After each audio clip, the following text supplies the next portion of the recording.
All praises to the Most High God of Abraham, Isaac, and Jacob. And peace to everyone joining us on the program. This is the Fountain of Israel Bible Studies program. And as always, it's an honor for me to stand before you on the Lord's holy Shabbat.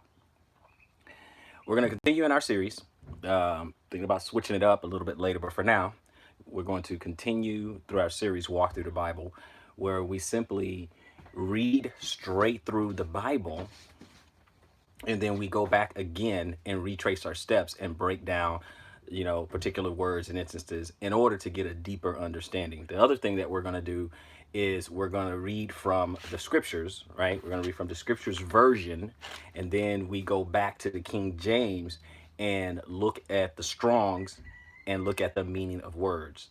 So people understand where these words come from, where they originate from, and get the proper interpretation. Therefore, we can get context. Okay, Shabbat Shalom, evening, Evan Davis. I'm sorry, I couldn't see it right there on the screen. Shabbat Shalom. So I want to go ahead and go through the Bible. We're going to keep going.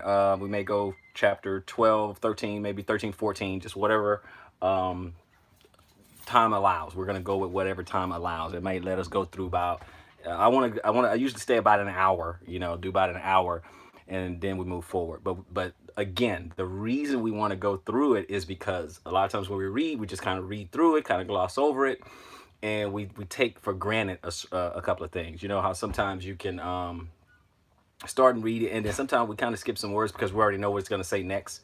And so we just kind of gloss over everything. So now what we want to do is we have a deep dive and enhance our comprehension. Okay, so Shabbat Shalom, family. Appreciate you guys joining me. I really do. Really appreciate that. I don't take it as a light thing because this is the Lord's holy Shabbat. And we're supposed to be resting. We're supposed to be studying. We're supposed to be spending our time with our family. We're supposed to be communing with the Holy Spirit. We're supposed to be doing all these things so we can enhance our relationship with the Most High, right? We're supposed to be doing this. We're supposed to be doing it with the spirit of our ancestors. We're supposed to be striving for righteousness. And this is just one of the things that we're supposed to be doing. Going deeper into His Word, right? So we're going to go ahead and do it this way for a while, and I'll get back to the here little, there little. I'll get back to those, but for right now, we want to just go ahead and get through the scriptures. So what I'm gonna do is I'm have my King James ready, have that ready here, and we're in Genesis, and I'm gonna go to chapter 12. So let's go ahead and read. I also like to read through because a lot of times when you read, people they just read ahead anyway, just to get through it and all that. So I'm just gonna go ahead and go through it, and then we're going to come back into King James. For right now, this is the scriptures version, so you're going to hear Hebrew names and things like that. So this is the scriptures version where they restored the names and all that. And no, this ministry is not a name-straining ministry or whatever. You could say Yahweh if you want. You can say God if you want. I'm not going to correct you. You can say Yahuwah, Yahweh. You can say all that stuff. It doesn't bother me. It doesn't, some people say shalom. Some people say peace. Some people say shalom. I don't make a big deal out of it, okay? This ministry and this channel has never really been about, okay, you got to say this name, I don't get into all that, okay? Some people just say Messiah, which is a title. Some people say Yeshua, some people say Jesus Christ. Doesn't matter to me, okay? Doesn't matter to me wherever you find peace, that's what you do. I'm not this is just not about that right now. So let's go ahead and get started. Everybody's welcome. Okay, all those are welcome. Chapter 12, verse 1. And Yahweh said to Abram, go yourself out of your land, from your relatives, and from your father's house, to a land which I show you. And I shall make you a great nation, and bless you, and make your name great, and ye shall be a blessing. And I shall bless those who bless you, and curse him who curses you, and in you all the clans of the earth shall be blessed. So Abram left as Yahweh commanded him, and Lot went with him. And Abram was 75 years old when he set out from Haran. And Abram took Sarai, his wife, and Lot, his brother's son, so this is his nephew, and all their possessions that they had gathered, and the beings whom they had acquired in Aram. And they set out for the land of Canaan. Okay, so we're talking about Canaan. And excuse me, guys. or set out the land of Canaan, and they came to the land of Canaan. It looked like Kenahan, but Canaan. And Abram passed through the land to the place of Shechem. Excuse me, I'm sneezing like crazy. I'm sorry. Anyway, and Abram passed through the land, the place of Shechem, as far as the terebinth tree of Moreh. At that time, the Canaanites were in the land, and Yahweh appeared to Abram and said, to your seed I give this land. And he built there a slaughter place, or an altar, to Yahweh, who had appeared to him. And from there he moved to the mountain east of Bethel, and he pitched his tent with Bethel on the west and Ai on the east. And he built there a slaughter place to Yahweh and called the name of Yahweh. And Abram set out, continuing toward the south. And a scarcity of food came to be in the land, and Abram went down to Mizraim to dwell there, for the scarcity of the food was severe in the land. And it came to be, when he was close to entering Mizraim, that he said to Sarai his wife, see, I know that you are a beautiful woman to look at. And it shall be, when the Mizrites see you, that they shall say, this is his wife, and they shall kill me, but let you live. Please say you are my sister, so that it shall be well with me for your sake, and my life be spared because of you. And it came to be, when Abram came to Mizraim, that the Mizrites saw the woman, that she was very beautiful. And Pharaoh's officials saw her and praised her before Pharaoh, and the woman was taken to Pharaoh's house. And he treated Abram well for her sake. And he had sheep and cattle and male donkeys and male and female servants and female donkeys and camels. But Yahweh plagued Pharaoh and his house with great plagues because of Sarai, Abram's wife. And Pharaoh called Abram and said, what is this that you have done to me? Why did you not inform me that she was your wife? Why did you say she is my sister? And so I was going to take her for my wife. Look, here is your wife. Take her and go. And Pharaoh commanded his men concerning him, and they sent him away with his wife and all that he had. Okay, so we went ahead and got an understanding of that. Obviously, Abram wanted to leave the land and say, hey, because the Most High said, hey, listen, go over here, because this is the land I'm going to give you. And of course, he goes visit the land of Canaan. He builds an altar. He worships Yahweh, and so on and so forth.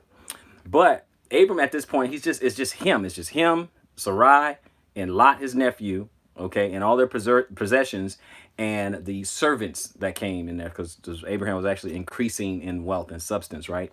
So that's all he had. Now, Sarai, and I really, really would like to see what Sarai looks like, but they're saying she's so beautiful. Obviously, she was a 10, okay? Apparently, she was a 10, so she was so beautiful, and he was like, look, I know you're beautiful, and I know they're going to want you, okay? I know they're going to want you, so listen, just tell them you're my sister, and she is his half-sister, but just tell them your sister, and that way they won't feel like they need to kill me to get me out the way, right? So anyway, so Pharaoh obviously was going to take her, to wife, and then, the Lord sent some plagues. But let's go ahead and read this, Genesis chapter 12, so that we can kind of break down a couple of things, if need be, if necessary. Okay, and now the Lord said unto Abraham, get thee out of the country and from thy kindred and from thy father's house unto a land that I will show thee. And I will make of thee a great nation, and I will bless thee and make thy name great, and thou shalt be a blessing. I will bless them that bless thee, and curse them that curse thee, and in thee shall all families of the earth be blessed. And they said clans. They switched it to clans on there. So family is mishpachah. Okay, we know that. Clan, family, tribe, people, nation. Okay, so you have the idea. Okay, so they put it back to clan. Okay, and verse 4. So Abram departed as the Lord had spoken unto him, and Lot went with him, and Abram was 75 years old, 70 and 5 years old, when he departed out of Haran. And Abram took Sarai his wife, and Lot his brother's son, and all their substance that they gathered, and the souls that they had gotten in Haran. And they went forth to go into the land of Canaan, and into the land of Canaan they came. And Abram passed through the land unto a place of Shittim, unto the place of Moreh. And the Canaanite was then in the land. Okay. And the Lord appeared unto Abraham and said, unto thee will I give this land. And there built he an altar or slaughter place unto the Lord who appeared unto him. So if we look at that again, the altars of 4196, okay? Misbeah, okay? Just altar, right? Because priest back then was and I'm not saying Abraham was a priest per se. Obviously there's no Levitical priesthood. I'm not saying that, but basically that's what priests were. They were butchers. They slaughtered animals for sacrifice. Okay. And the Lord appeared unto Abraham and said, unto thy seed I will give this land. And there built he an altar unto the Lord who appeared unto him. And he removed from thence unto a mountain unto the east of Bethel, and pitched his tent, having Bethel on the west and high on the east. And there he built an altar unto the Lord, and called upon the name of the Lord. And Abram journeyed, going on still toward the south. So he's landed Canaan, and he started traveling south. So if you look at your map, it's like going towards Egypt, right? Okay. And there was a famine in the land, and Abram went down into Egypt to sojourn there, for the famine was grievous in the land. And it came to pass when he was come near to enter into Egypt, he said unto Sarai his wife, behold, now I know that thou art a fair woman to look upon. Okay, very beautiful. Therefore it shall come to pass, when the Egyptians shall see thee, that they shall say, this is his wife, and they will kill me, because they will save thee alive. So they're going to leave you alive, and they're going to kill me. Okay, so let me look over here. All right, because a lot of people, like today in modern terms, we use the word fair, like white, right? Like it means white, like a white skin, or very, very bright, or whatever. But let's look at the meaning of fair here. So fair is Hebrews 33:03. Okay, Yafeh. Okay, Yafeh, which is fair, beautiful, or handsome. So a woman can be Yafeh. Thank you, brother J Car 3. Shabbat shalom. Shabbat shalom. So a woman can be fair, a woman can be beautiful, a man can be handsome. Okay, Yafeh. Okay, so it has nothing to do with the color of the skin. Okay, so I like to look behind these little words, because a lot of times our mind, we have these images in our head. Okay, and I want to make sure we have the right image in our head. Okay, so fair is beautiful, handsome, you know, pretty, lovely, that kind of thing. Verse 12. Therefore it shall come to pass, when the Egyptians, Mitzrayim, the Egyptians shall see thee, that they shall say, this is his wife, and they will kill me, but they shall save thee alive. Say, I pray thee, thou art my sister, that it may be well with me for thy sake, and my soul shall live because of thee. Okay, so they won't kill me if you're my sister. And it came to pass that when Abram was come into Egypt, okay, so you know what, let's just look at, okay, Egypt, okay, Mitzrayim, okay, the country at the northeastern section of Africa adjacent to Palestine, and through which the Nile flows. Okay, so now we know Egypt, Mitzrayim, same thing. Okay, so that's where we get these from. Say to my sister, verse 14. And it came to pass that when Abram was come into Egypt, the Egyptians beheld the woman, that she was very fair.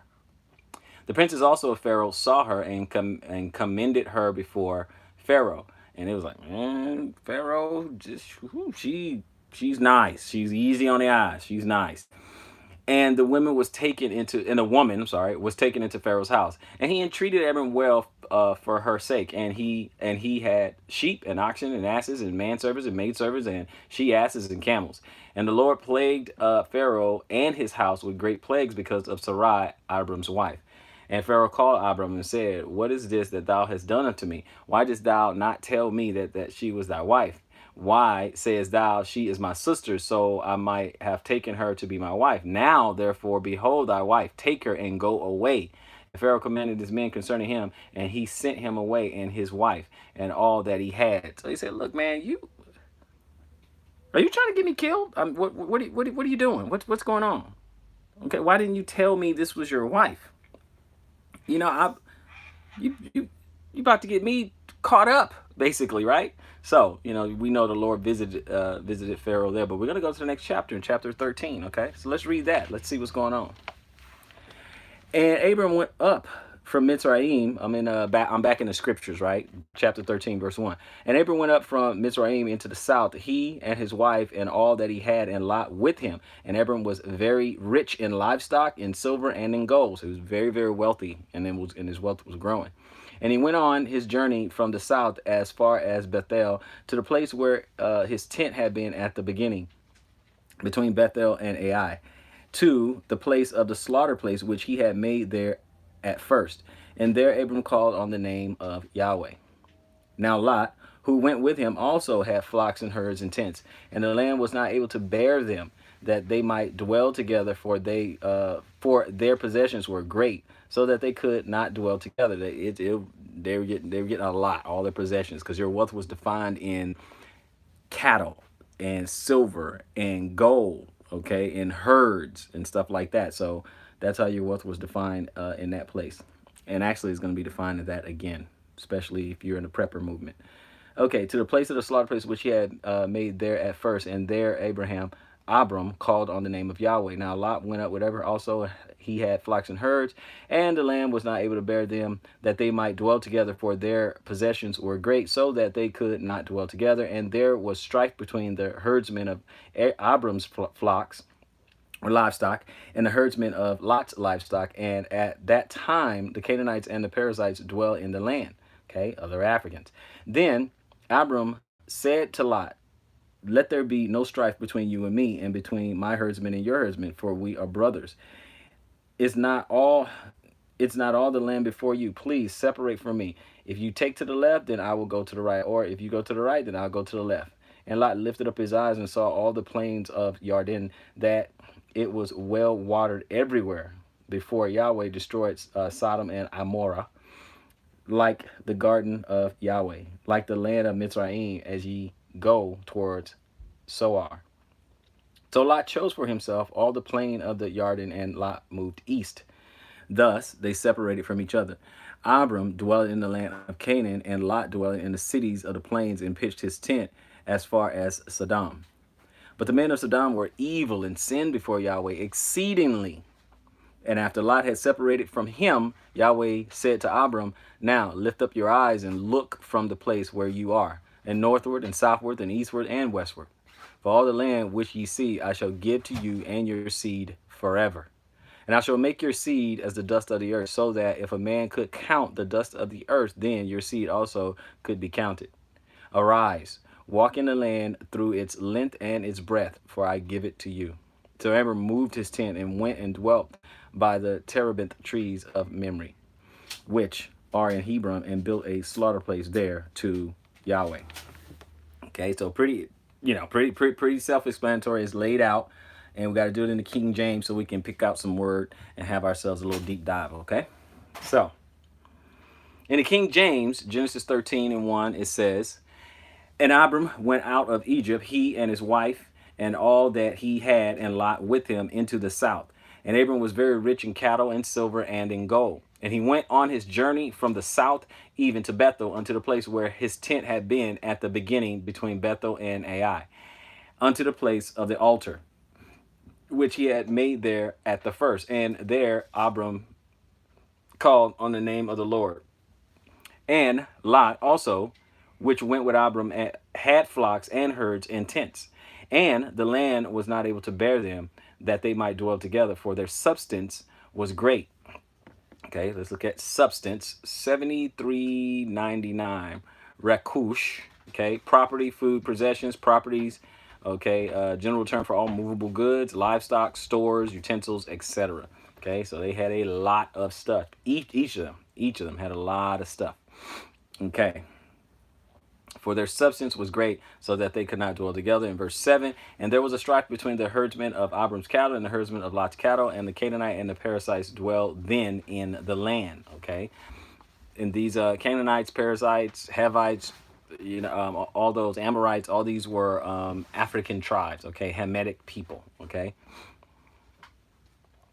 verse 8, and Abram said unto Lot, let there be no strife, I pray thee, between me and thee, and between my herdsmen and thy herdsmen, for we are brethren. Is not the whole land before thee? Separate thyself, I pray thee, from me. If thou wilt take the left hand, then I will go to the right. And if thou depart to the right, then I will go to the left. And Lot lifted up his eyes and beheld all the plain of Jordan, that it was well watered everywhere before the Lord destroyed Sodom and Gomorrah, even as the garden of the Lord, like the land of Egypt, as thou comest unto Zoar. Verse 11. Then Lot chose him all the plain of Jordan, and Lot journeyed east, and they separated themselves the one from another. Abram dwelled in the land of Canaan, and Lot dwelled in the cities of the plain, and pitched his tent toward Sodom. But the men of Sodom were wicked and sinners before the Lord exceedingly. Excessive, exceedingly. Okay, me'od. Okay, very, me'od, exceedingly. Okay, much, might, force, abundance, muchness, force, abundance, exceedingly. Okay, up to abundance, to a great degree. Okay, so a lot. They were sinners, a lot. 14. And the Lord said unto Abram, after that Lot was separated from him, lift up now thine eyes and look from the place where thou art northward and southward and eastward and westward. From all the lands which thou seest, to thee will I get it, and to thy seed forever, or give it. 16. And I'll make thy seed as the dust of the earth, so that if a man can number the dust of the earth, then shall thy seed also be numbered. Arise, walk through the land in the length of it and in the breadth of it, for I will give it unto thee. Then Abram removed his tent and came and dwelt in the plain of Mamre, which is in Hebron, and built there an altar unto the Lord. Abraham was a very, very busy man, brothers and sisters. Very, very busy man. So now we're going to get into some names that you're going to have to bear with me on some of these names. But let's go back to the scriptures and go ahead and dig this up. So this is where what we just finished is where Abram and Lot, their wealth started accumulating, and people were joined unto their households. That's how you have manservants, maidservants, and all that. Flocks, cattle, silver, gold, all this. This was increasing. And so they needed to kind of separate because they were together, right? And then you got people, infighting, how that is. So you have that infighting and stuff like that. So they're like, look, we need to separate. And we already know the story. Lot wanted to go towards Sodom and Gomorrah. And as we can see, it was very exceedingly wicked towards there, okay? But again, wanted to do this nice and slow. Like I said, I don't do a whole lot of breakdown from the scriptures because I just want to read straight through. But then particular words and terms, we will look at that in the Strongs. So 14:1. Let's take a look. And it came to be in the days of Amphraphel, sovereign of Shinar, Arioch, sovereign of Elasar, Kedalora Oma, sovereign of Elam, and Tidal, sovereign of Goyim, that they fought against Berah, sovereign of Saddam, Bersha, sovereign of Amorah, Shanab, sovereign of Admah, Shemeber, sovereign of Seboyim, and the sovereign of Bela, that is Toar. All these joined together in the valley of Siddim, that is called the Salt Sea. 12 years they served Kedorlaomer, and in the 13th year they rebelled. And in the 14th year, Kedorlaomer and the sovereigns that were with him came and struck the Rephaim in Ashtaroth, Kornaim, and the Zuzim in Ham, and the Emites in Shaweh, and the Horites in the mountains of Seir, and far as El Param, which is by the wilderness. And they turned back and came to Mishpat, that is Kodesh, and struck all the country of the Amalekites, and also the Amorites who dwell in the Hatzitsan Tamar. And the sovereign of Saddam, and the sovereign of Amorah, and the sovereign of Admah, and the sovereign of Teshboim, and the sovereign of Bela, that is Zoar, went out and joined together in battle in the valley of Siddim against Kedorlaomer, sovereign of Elam, and Tidal, sovereign of Goyim, and Aphramel, sovereign of Shinar, and Arioch, sovereign of Elasar, 4 sovereigns against 5. In the valley of Siddim, had many tar pits, and the sovereigns of Saddam and Amorah fled and fell there, and the remainder fled to the mountains.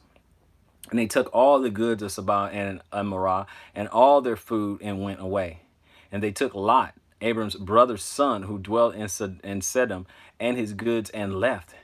And one who had escaped came and informed Abram the Hebrew, for he dwelt by the terebinth trees of Mamre, and Amorite, brother of Eshcol, and brother of Anar. And they had a covenant with Abram.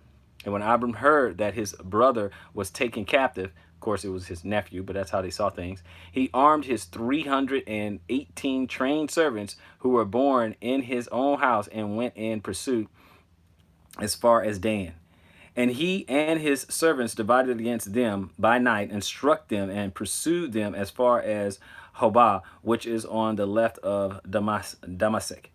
So he brought back all the goods, and also brought back his brother Lot and his goods, as well as the women and the people. And after his return from the striking of the Kedorlaomer and the sovereigns who were with them, the sovereign of Saban came out to meet him at the valley of Shaweh, that is the sovereign's valley.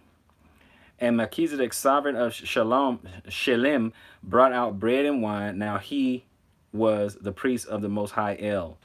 And he blessed him and said, Blessed be Abraham of the Most High El, possessor of the heavens and earth.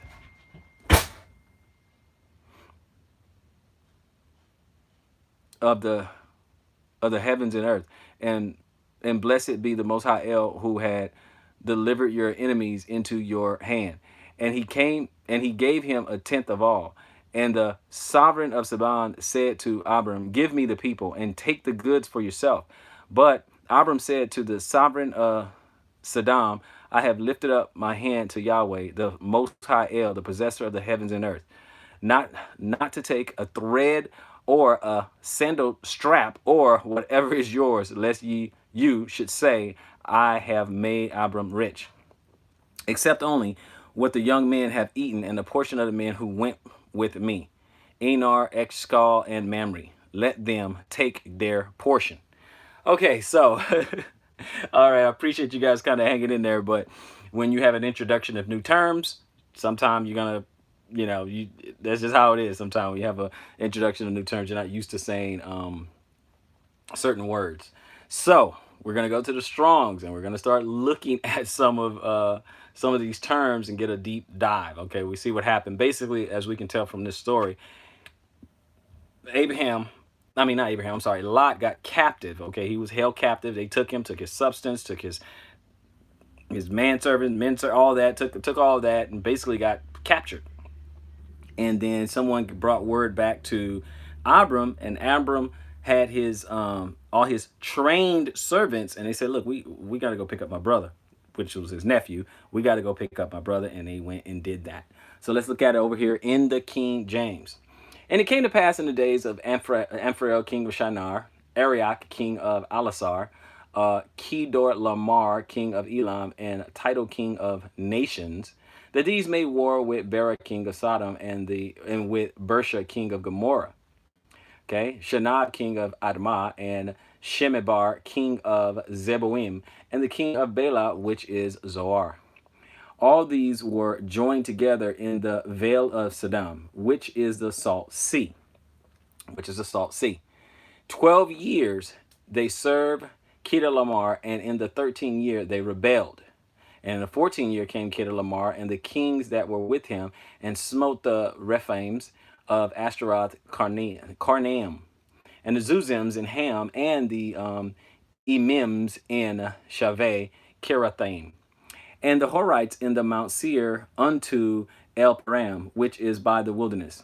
And they returned and came to Emishpat, which is Kadesh, and smote all the country of the Amalekites, and also the Amorites that dwelled in Hatzon Tamar. Okay, Hatzon Tamar. And there went out the king of Saban, and the king of Gomorrah, and the king of Admah, and the king of Zeboim. Okay, king of Zebarim, and the king of Bela, the name is Zoar, and they joined battle with them in the vale of Siddim. Verse 9.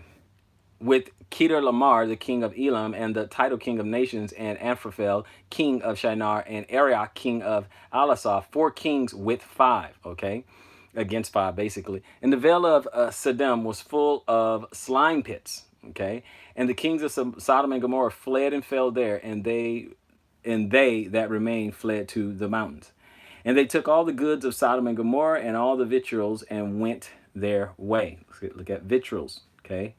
Victuals is in Hebrew 400, okel, okay? Food, meat, food supply, meal, dinner, stuff like that. All the victuals, okay? Yummy, yummy victuals.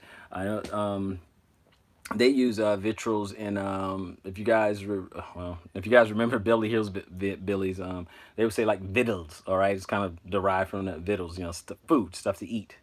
Okay, and went their way. And they took Lot, Abraham's brother's son, who dwelled in Sodom, and his goods, and departed.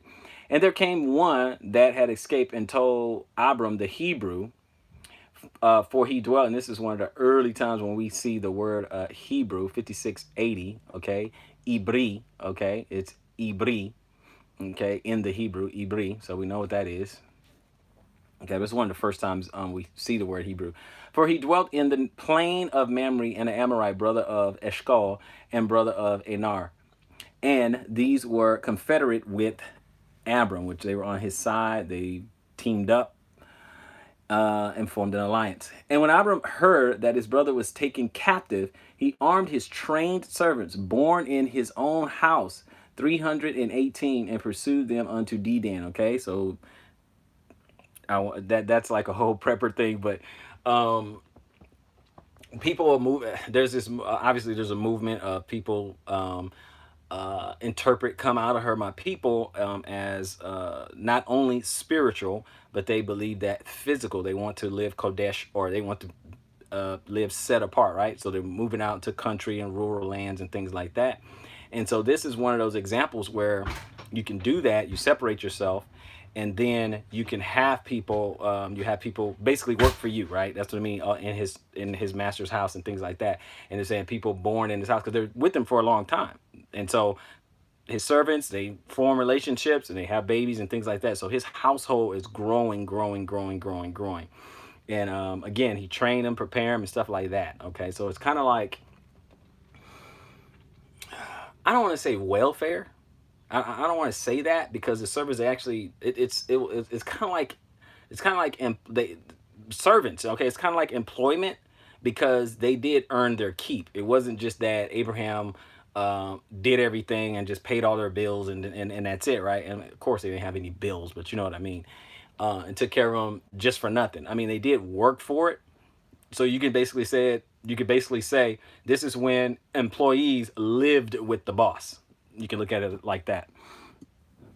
Okay, and 15. And he divided himself against them, he and his servants, by night, and smote them, and pursued them unto Hobah, which is on the left hand of Damascus. And he brought back all the goods, and also brought again his brother Lot, and his goods, and the women also, and the people. So he got everything back. And the king of Sodom went out to meet him after his return from the slaughter of Kedorlaomer, and of the kings that were with him at the valley of Shaveh, which is the king's dale. And Melchizedek, king of Salem, brought forth bread and wine, and he was the priest of the Most High God. And he blessed him and said, "Blessed be Abraham of the Most High God, possessor of the heaven and earth. And blessed be the Most High God, which have delivered thy enemies into thy hand." And he gave him tithes of all. Okay, so let's look at tithe. Okay, Mahasor. Okay, tithe is tenth part, tithe payment of a tenth part. So he gave a tenth of everything that he got when he went back and rescued Lot. He gave a tenth back. Okay, so wherever that is, right? It's not always money. That could be part of it, but we also know a tenth part of the cattle and the stock and the flocks, 10th part of the silver, the gold, 10th part of the wheat, and 10th part. Okay, a 10th part of all the substance. All right, so that's what we're talking about here. So let's see what else we have.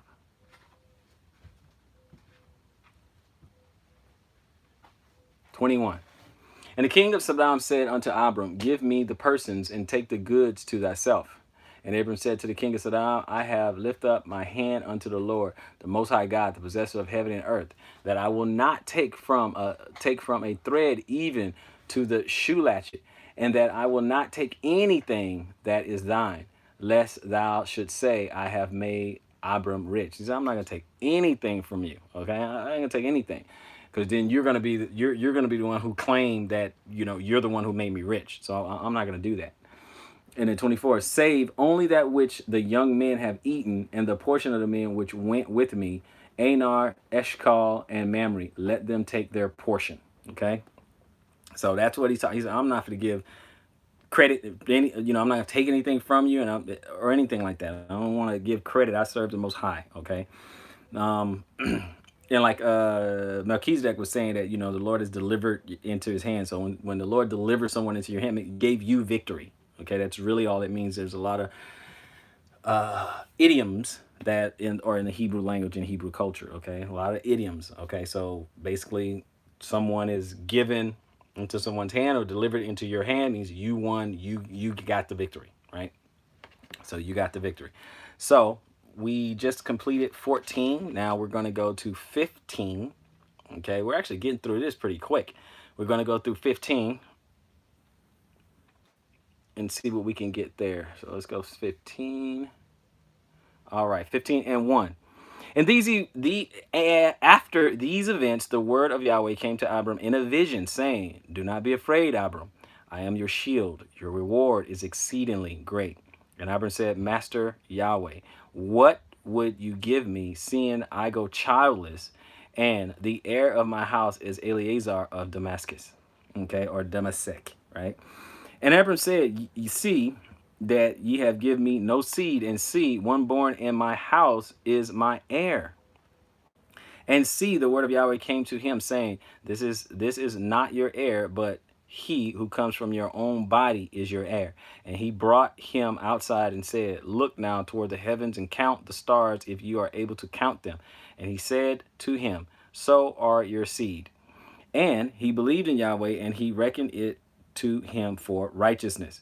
And he said unto him, I am Yahweh, who brought you out of Urkshadim to give you this land to inherit it. And he said, Master Yahweh, whereby do I know that I possess it? And he said to him, bring me a 3-year-old heifer, and a 3-year-old female goat, and a 3-year-old ram, and a turtle dove, and a young pigeon. And he took all these to him and cut them in the middle, and placed each half opposite the other. But he did not cut the birds. And the birds of prey came down on the carcasses, and Abraham drove them away. And it came to be, when the sun was going down and a deep sleep fell upon Abram, that see, a frightening great darkness fell upon him.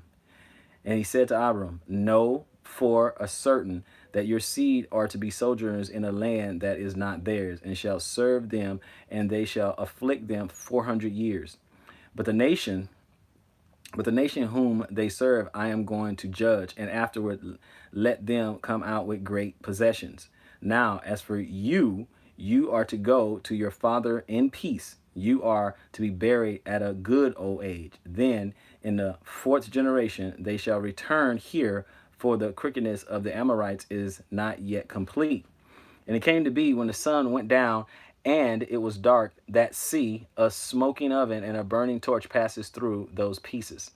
And on the same day, Yahweh made a covenant with Abraham, saying, I have given this land to your seed, from the river of Mitzrayim to the great river, the river Euphrates, with the Kenite and the Kizanite and the Quagmanite, okay, and the Hittite and the Perizzite and the Rephaim and the Amorite and the Canaanite and the Girgashite and the Yabuzite. Okay, so now he's setting up where they're going to learn, okay, setting them up, going towards, the promised land. But he said, but what's going to happen is that, one, you're going to have a lot of descendants. You're going to have a lot of kids. You're going to have a lot of descendants, I should say, because we know ultimately Abraham only had Ishmael and Isaac, right?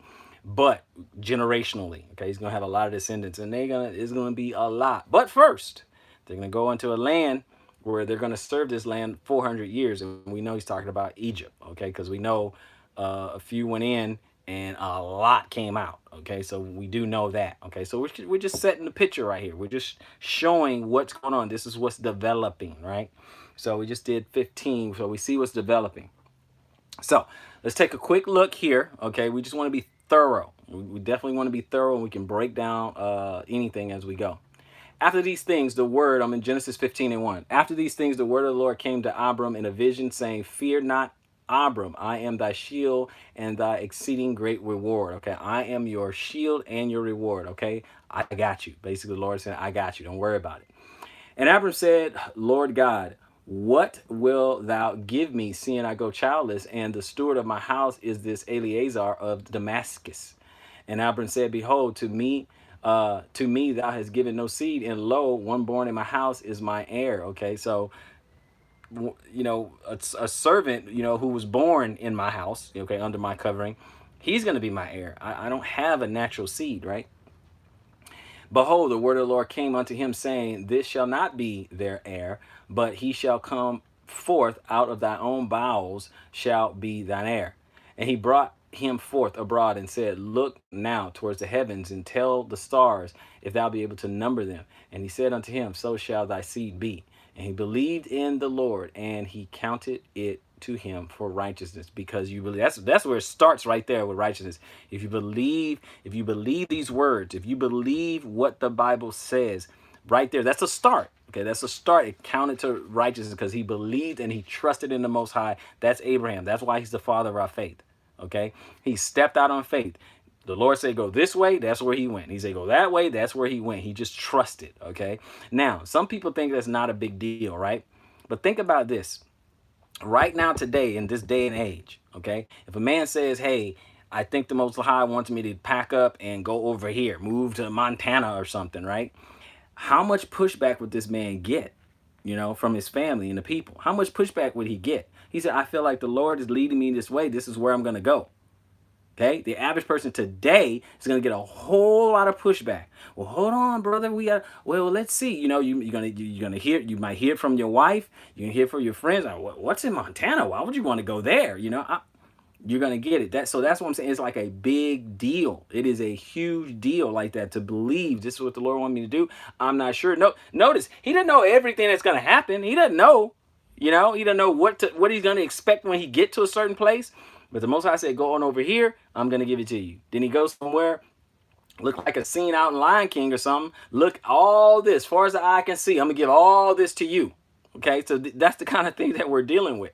I'm going to give all this to you. I got it. It's going to be yours, And this dude is doing all this on faith. Just because the Lord says so. That's why it's counted as righteousness, okay? Believing him, obeying him, you're well on your way to being a righteous person. Okay, believe what he says, believe it, have faith, and then obey. And you're well on your way. Well on your way. Let's continue, verse 7. And he said unto him, I am the Lord that brought thee out of Ur of the Chaldees to give thee this land to inherit it. And he said, Lord God, whereby shall I know that I shall inherit it? And he said unto him, Take me a heifer of 3 years old, and a she-goat of 3 years old, and a ram of 3 years old, and a turtle dove, and a young pigeon. And he took unto him all these, and divided them in the midst, and laid each piece one against the other. But the birds divided he not. And when the fowls came down, the birds of prey came down upon the carcasses, Abram drove them away. See how it's just... You see how it's different when you get more specific. You say, okay, and then, okay, first he cut it down the middle and put the sides facing each other. Okay, so one bird, and then he cut it down the middle facing each other. And then here it says, so when the fowls, he said, well, some birds, right? But more specifically, then the birds of prey start coming down. Okay, it could be vultures, it could be, vultures, buzzards, so on and so forth. And he drove them away. They're messing up the program. So he drove them away in verse 12. And when the sun was going down, a deep sleep fell upon Abram, and lo, a horror of great darkness fell upon him. Okay. And he said unto Abram, know of a certainty that thy seed shall be a stranger in a land that is not theirs, and shall serve them, and they shall afflict them 400 years. And also that nation whom they shall serve will I judge, and afterwards they shall come out with great substance. Okay. and thou shalt go to thy fathers in peace. Thou shalt be buried in a great old age. For in the fourth generation they shall come hither again, for the iniquity of the Amorites is not yet full. So it's not done yet, okay? But once all that's done, then it'll proceed forward. 17, and it came to pass that when the sun went down and it was dark, behold, a smoking furnace and a burning lamp that passed between pieces. And the same day the Lord made a covenant with Abram, saying, thy seed, river of Egypt, unto the great river, the river Euphrates. The Kenites and the Kenizzites and the Kadmonites and the Hittites and the Perizzites and the Rephaims and the Amorites and the Canaanites and the Girgashites and the Jebusites. Okay, and again, all of these are African tribes. Okay, so we're gonna go one more. Actually, we're gonna read chapter 16 and we'll wrap it up. Okay, we'll read chapter 16 and wrap it up. If you guys have any questions or anything, please feel free to put those in the chat and I will get to those. Verse 16 and chapter 16 and verse 1. And Sarai, Abram's wife, had borne him no child. And she had a Mitzrian female servant whose name was Hagar. And Sarah said to Abraham, see, Yahweh has kept me from bearing children. Please go in to my female servant. It might be that I am built up by her. And Abram listened to the voice of his wife. Okay, so that's, well, you know what? I will break that down. We'll break that down when we get to the Strongs and get to the King James. And Sarah and Abram's wife took Hagar, her female servant, the Mitzrian, and gave her to her husband Abraham to be his wife. After Abram had dwelt 10 years in the land of Canaan. And he went into Hagar, and she conceived. And when she saw that she had conceived, her mistress was despised in her eyes.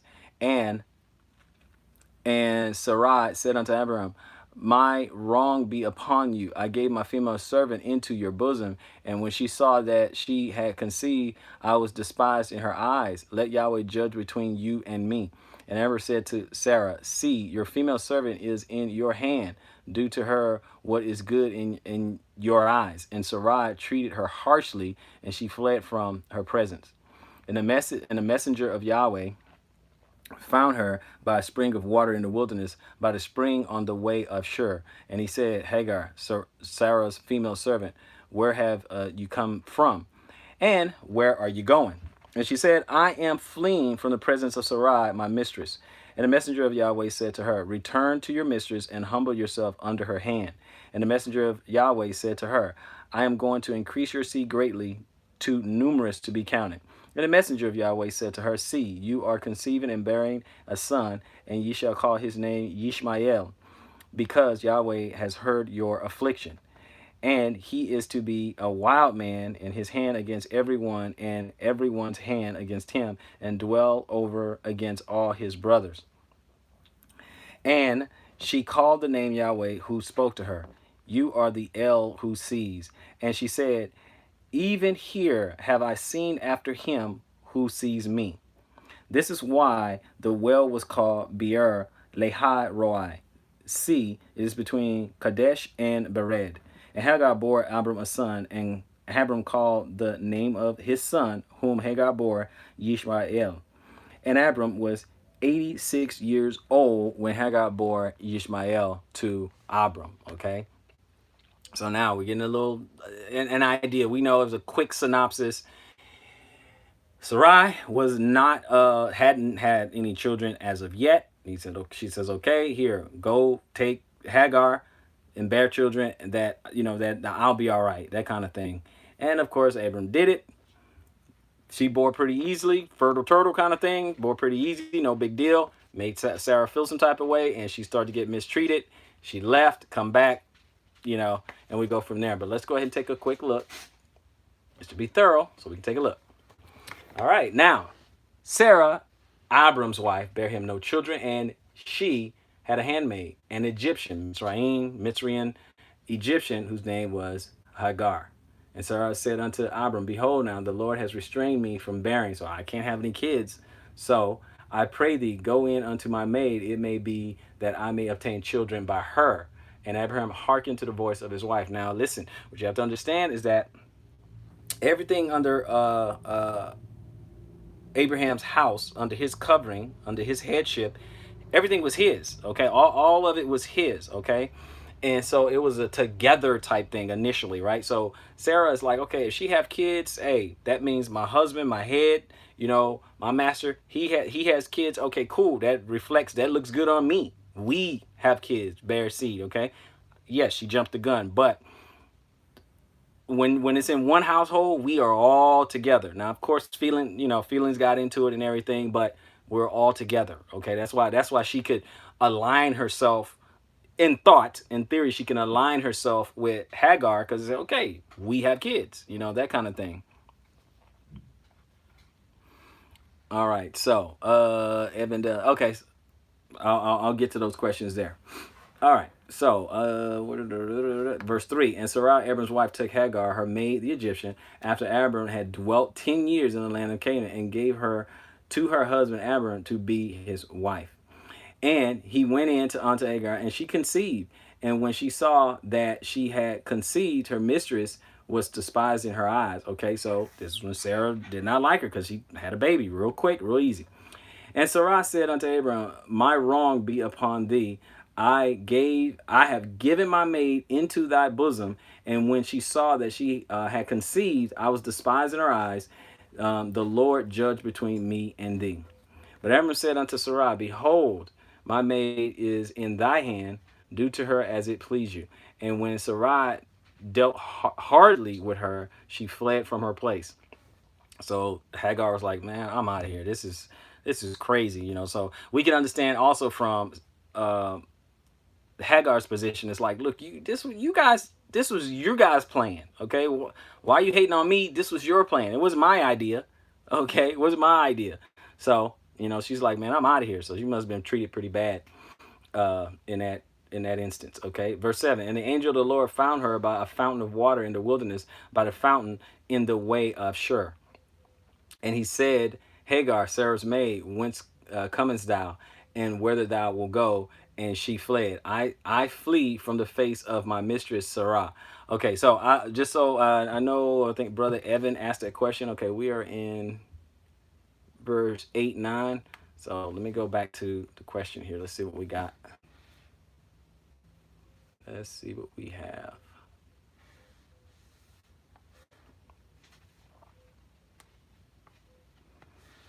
Some of the questions there. He did have a question. He said, Evan Davis, he said, why would Sarah suggest such when she knew she would be filled with jealousy? And see, that's the thing. I don't want to assume how she felt. I think in the moment, she at the very least put her feelings aside and said, you know what? I can't have kids. Apparently it's been so long. Here I am, I'm old. I can't have kids or anything like that. And my husband is a righteous man. My master, my husband, he's a righteous man. I think he deserves to have kids. So I know what I'm going to do. I'm going to go ahead, give him my handmaid, let them have some kids, and then hey, we're all good. Sounds good in theory until it went into practice, okay? The main jealousy wasn't so much, we got to understand, it wasn't so much that Hagar was his wife, okay, or the second wife. It was what did we got to remember, what did Sarai want? She wanted children and she couldn't have it.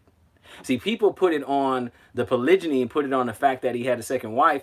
She got mad because Hagar had a baby easily, okay? Hagar, obviously she was younger and she boom, fertile, ready to go. She had a baby. I'm sure Abraham and Sarai was trying for so long, right?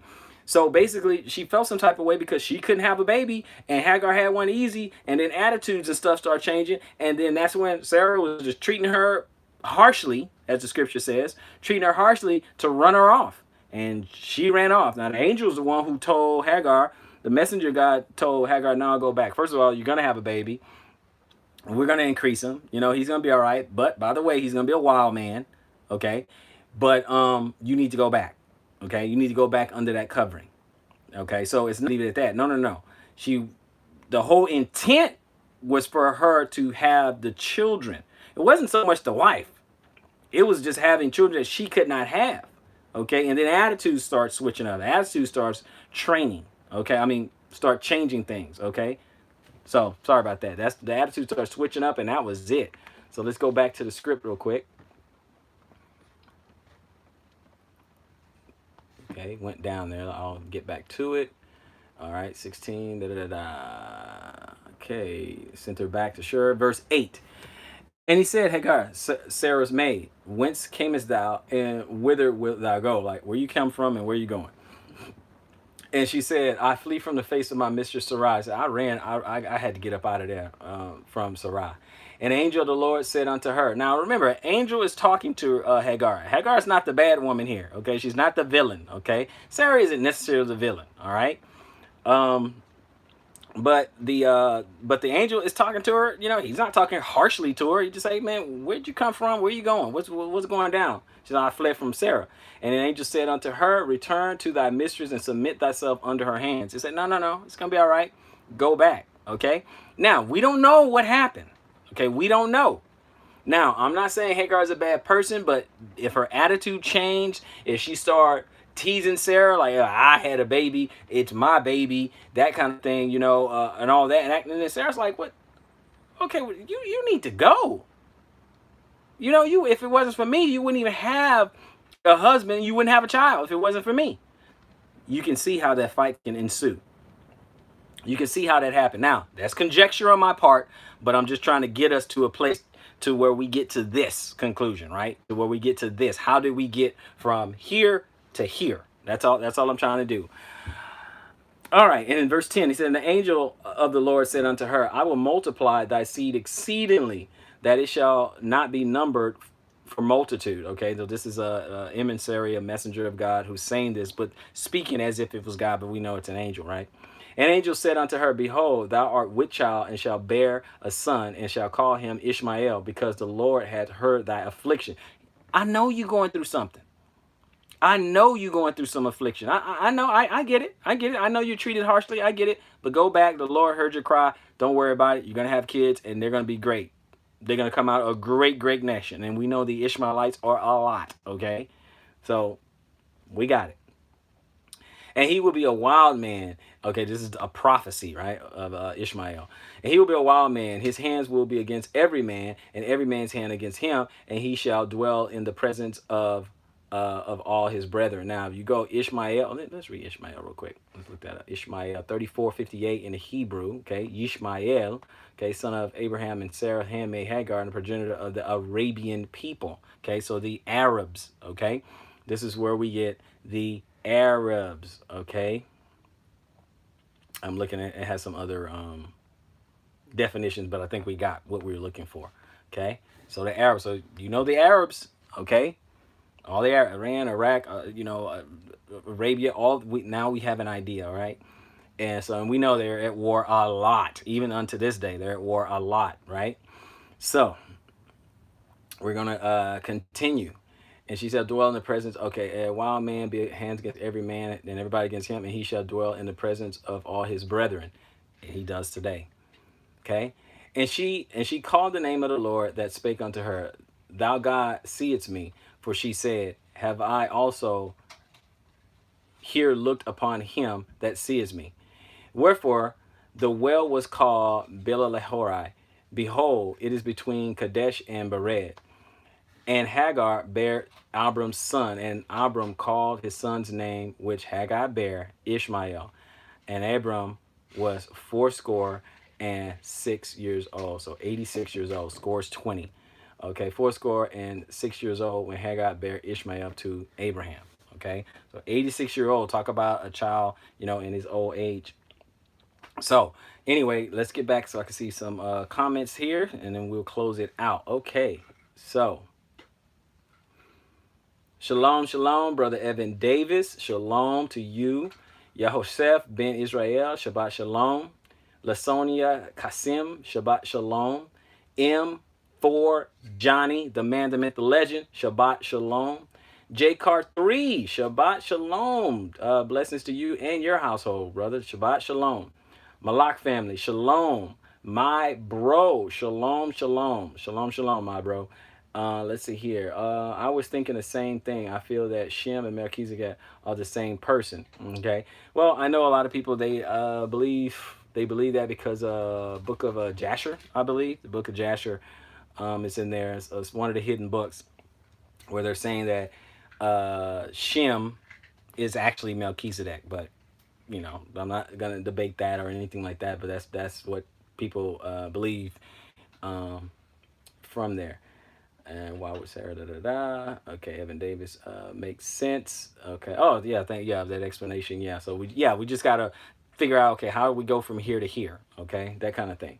Okay, so Rema Word Clothing, that minister, Shabbat Shalom, Shabbat Shalom.